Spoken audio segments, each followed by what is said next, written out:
शांति अपने दो बेटों अर्नव और आरुष के साथ शांति से जीवन बिता रही थी। लेकिन शांति के पति सोहन से उसकी कभी कभार थोड़ी अनबन हो जाती थी। एक दिन शांति रोज की तरह सुबह का खाना बना रही थी, तभी दरवाजे की घंटी बजी।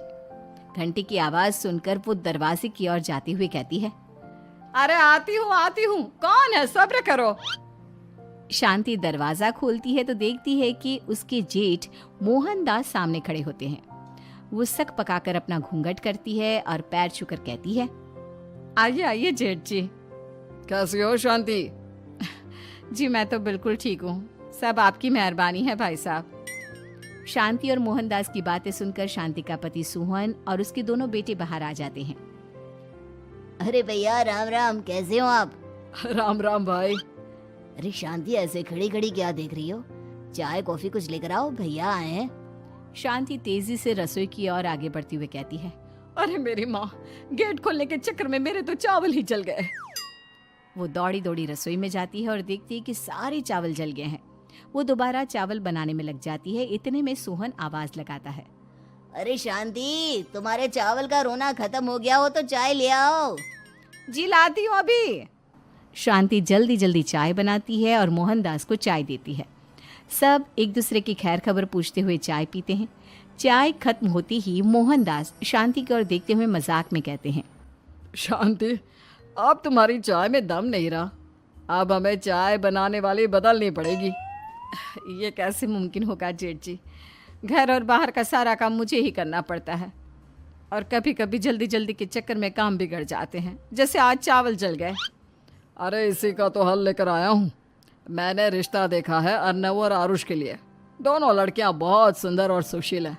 अगर आप दोनों इजाजत दें तो बात करूँ आगे। सोहन और शांति रिश्ते की बात सुनकर कहते हैं, अब ठीक है, बात चलाइए ना भैया, पर पहले लड़की के बारे में कुछ बताइए तो सही। हाँ हाँ भाई साहब, लड़की कैसी है, परिवार कैसा है, कहाँ के रहने वाले हैं? देखो, परिवार तो बहुत अच्छा है, पर वे दोनों लोग बहुत गरीब हैं। दहेज में कुछ मिलेगा नहीं। अरे हमें दहेज में कुछ चाहिए भी नहीं, बस लड़की संस्कारी होनी चाहिए। एक लड़की तो पढ़ी लिखी है और शहर की रहने वाली है, पर दूसरी अपनी गरीबी की वजह से पढ़ न सकी और गांव में रहती है। लेकिन दोनों है बहुत खूबसूरत। अगर तुम सबको देखते ही पसंद ना आ जाए तो मेरा नाम बदल देना। हाँ, पर तो हम आंखें मूंद कर भरोसा कर सकते हैं भैया। आप आगे बात चलाइए, हम शादी करने को तैयार हैं। कुछ ही दिन में अर्नव और आरुष की शादी हो जाती है। आरुष की शादी अनपढ़ लड़की मंजरी से हो जाती है, जो कि बहुत भोली भी होती है, और अर्नव की शादी पढ़ी लिखी लड़की तनुजा से हो जाती है, जो कि घमंडी और चालू होती है। एक दिन मंजरी घर के काम कर रही थी कि अचानक शांति उसे आवाज लगाती है, बड़ी बहू, ओ बड़ी बहू, मंजरी जल्दी यहाँ आओ। मंजरी जल्दी जल्दी शांति के पास जाती है। बेटा मेरे पैर दबा दे, बहुत दर्द हो रहा है। जी माँ जी, बस बर्तन धोकर आती हूँ। अरे बैठ यहाँ, मेरे पैर में बहुत तेज दर्द हो रहा है, बर्तन छोटी बहू धो लेगी। मंजरी शांति के पैर दबाने लगती है तो शांति तनुजा को आवाज लगाती है, छोटी बहू, ओ छोटी बहू। तनुजा थोड़ी देर से आराम से चलकर आती है। जी माँ जी, आपने बुलाया मुझे? आपको कोई काम था क्या? तू कुछ काम कर रही है या? शांति की बात काटते हुए तनुजा बोलती है, कुछ नहीं माँ, फोन पर अपने घर पर बात कर रही थी। अरे बाद में बात करियो अपने घर वालों से, पहले जाके बर्तन धो ले। तनुजा मुंह बनाते हुए अपनी जिठानी की ओर देखती है और मन ही मन कहती है, ये महारानी वहाँ बैठी है, ये नहीं कि बर्तन धो ले। मैंने इतनी पढ़ाई बर्तन धोने के लिए की थी क्या? तनुजा दांत पीसकर वहां से चली जाती है। अगले दिन सब दफ्तर चले जाते हैं, तभी डाकिया चिट्ठी लाता है। शांति चिट्ठी लेकर मंजरी से कहती है, बड़ी बहू, जरा छोटी बहू को बुलाना, एक चिट्ठी आई है। मेरी तो आंखें कमजोर है तो मुझसे पढ़ा नहीं जाएगा। मंजरी तनुजा के पास जाकर कहती है, तनुजा, तुम्हें माँ जी बुला रही हैं। मुझ पर हुक्म मत चलाओ, काम बताओ काम। अरे मैंने तुम पर कहाँ हुक्म चलाया, और हुक्म चला भी दूंगी तो क्या हुआ, तुम तो मेरी छोटी बहन की तरह हो ना। तुम जैसी अनपढ़, जाहिल और गांव की गवार मेरी बहन नहीं हो सकती। बेचारी मंजरी तनुजा की बात सुनकर अपना सा मुंह लेकर रह गई।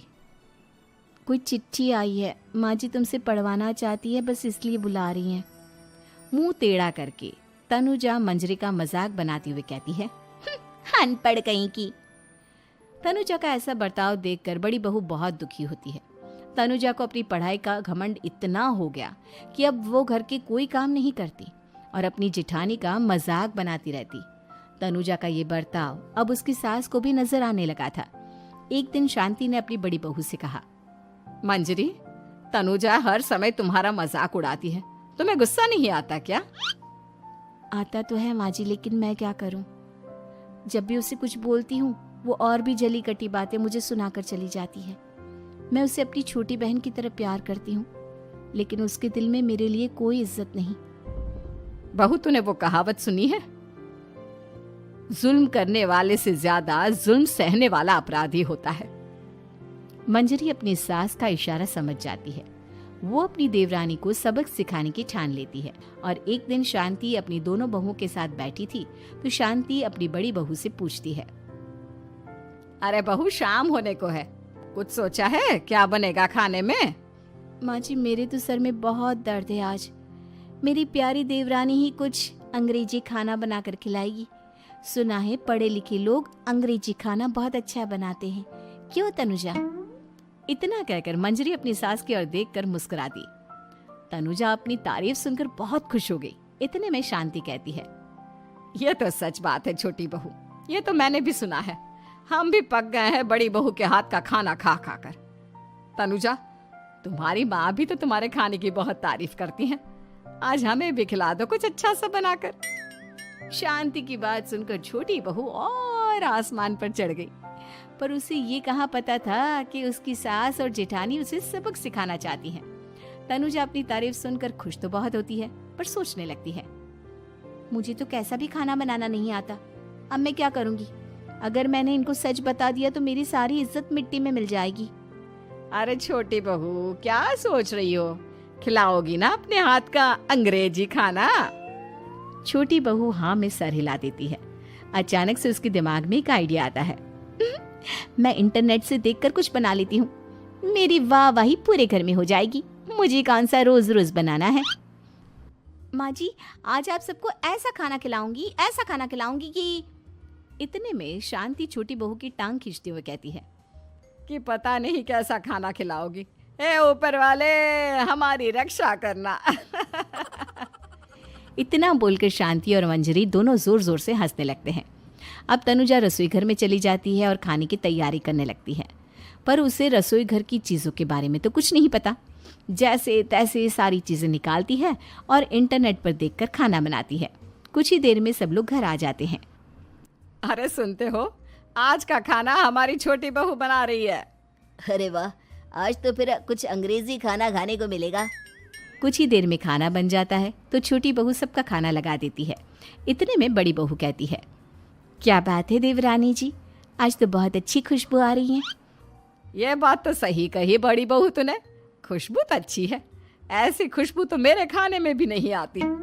सब मिलकर छोटी बहू की बहुत तारीफ करते हैं और छोटी बहू 7वें आसमान पर बैठ जाती है। अब सभी खाना खाते हैं। जल्दी जल्दी दो, अब तो मुंह में पानी आ रहा है। हाँ हाँ, मुझसे भी नहीं रुका जा रहा।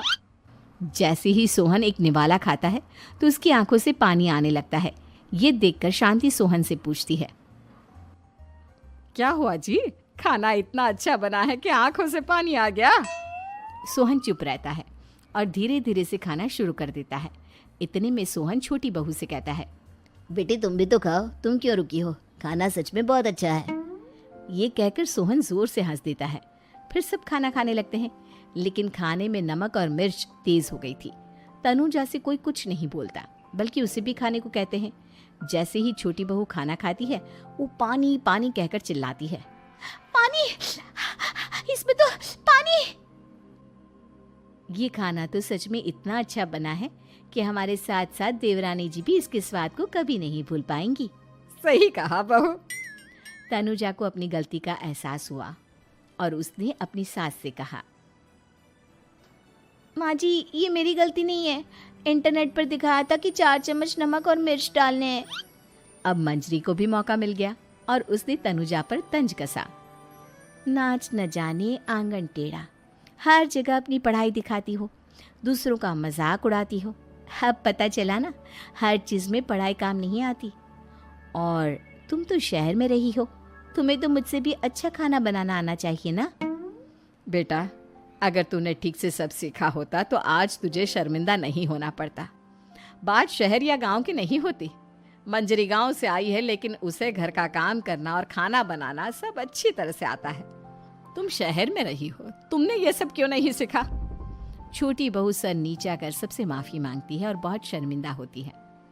दीदी मुझे माफ़ कर दो, मैंने आपको बहुत बुरा भला कहा, पर आपने मुझे हमेशा ही माफ़ किया। आज मुझे अपनी गलती का एहसास हो गया है। अब दोनों बहुएं मिलकर घर का काम करने लगी और एक दूसरे को अपने गुण बांटने लगी। मंजरी ने अपनी देवरानी को खाना बनाना और घर का काम करना सिखाया, वहीं तनुजा ने भी अपनी जिठानी को पढ़ना लिखना सिखाया।